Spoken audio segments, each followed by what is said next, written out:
Hey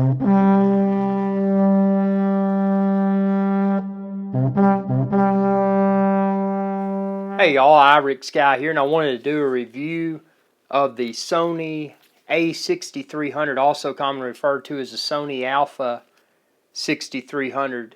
And this camera just came out. You can check the link within this video's description. You can find where to order it, the lenses, the microphone, the case, and various other accessories. If you don't see it listed there, let me know and I'll try to find a link for you. Now also, I've got a plethora of still photos that you can find there to see absolutely how amazing the image quality is of this for still images.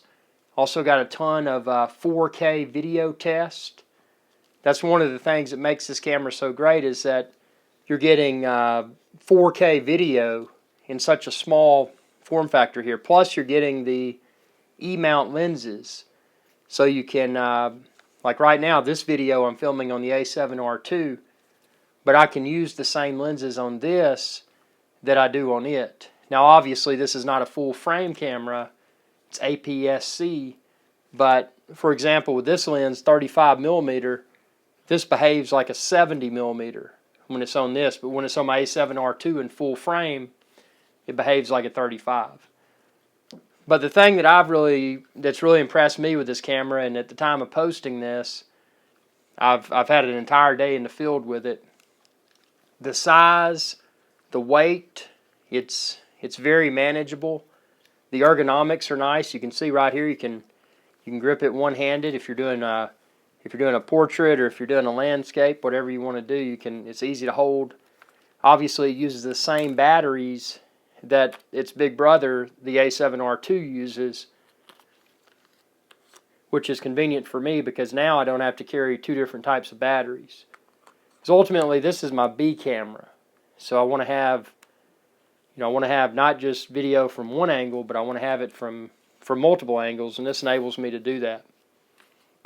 You do have a microphone jack, and then you've got the HDMI and the USB. It is USB rechargeable, which is nice. Sean Coonery, no, don't do that. Yeah, it's nice to be able to recharge by USB, especially when you're off the grid and you may be using a solar panel. This got a USB adapter on it. Makes it really convenient. Like the bigger brother, and like a lot of Sony camcorders as well, you've got the multi-shoe interface. I've got a great microphone that I use with my A7R2 and also use with this. Again, check the link within this video's description. You can find it there. Really nice having that multi-shoe interface on it. And then you've got, it does have a built-in flash. I'm not a fan of a built-in flash, but since it's there, I mean, it's nice that, they utilize that space, but they didn't sacrifice the multi-interface shoe, which is what I care most about. The screen on the back, it will go out. You can see here it's up now. I can angle it down.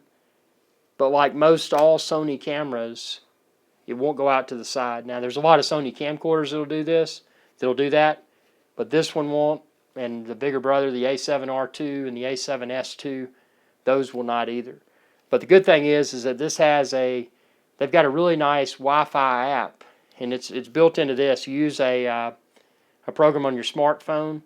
It's called Sony Play Memories, and you can basically use your iPhone or your Android as a viewfinder of sorts. So that works really well. Alternatively, you've got HDMI, so you can connect a field display if you need to see face-on video.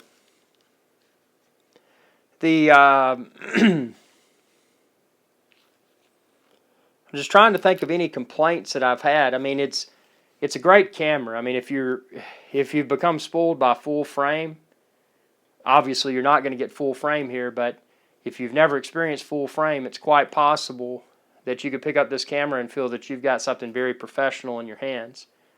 I mean, the performance from both a video and still photo quality perspective, in my opinion, is very professional. Now, Is it as high end as an A7R2 or an A7S2? It's not. But as far as what do you need? Is this something that may meet or exceed your expectations? There's a great possibility that it could. And it's, one thing that I highly encourage you to do, and again, check the link within this video's description, but before you start using it, put you a screen protector on your screen on the back. Because, like the bigger A7R2 and A7S2, this does not flip over when you're in transport, so it could get scratched in your bag, or if you sit it down somewhere. I mean, it's good to take care of it. This is not a touch screen. Like most Sony cameras, it's not a touch screen.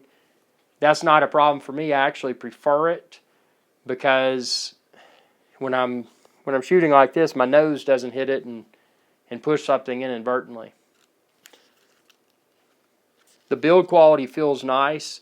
I was surprised that this camera is as heavy as it is. I mean, when you pick up a camera, sometimes they have that cheap plasticky feel, and this has a very solid feel. It definitely feels like a miniature version of my A7R2.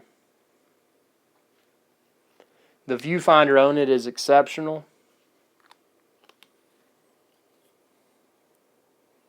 It's just razor sharp to see what's going on. And something I like about it is you've got various display modes. I like the one where it's got the leveler thing. You can tell if your photos should be level. So it's just loaded to the gills with nice nice features. And even if I shoot in manual mode now, but even if you shoot in auto mode, this is really good for auto mode. So I mean, I've been able to really take some impressive photos in auto mode. Now obviously, if you understand manual mode, you're always likely going to get better results using manual mode than you would with auto mode. But if you're still learning photography and videography, and you need that auto mode that works well to compensate for lack of ability, this is a camera that can do that for you. So again, I recommend, now that I've become very familiar with manual mode, I recommend manual mode, but the auto mode on this is pretty solid.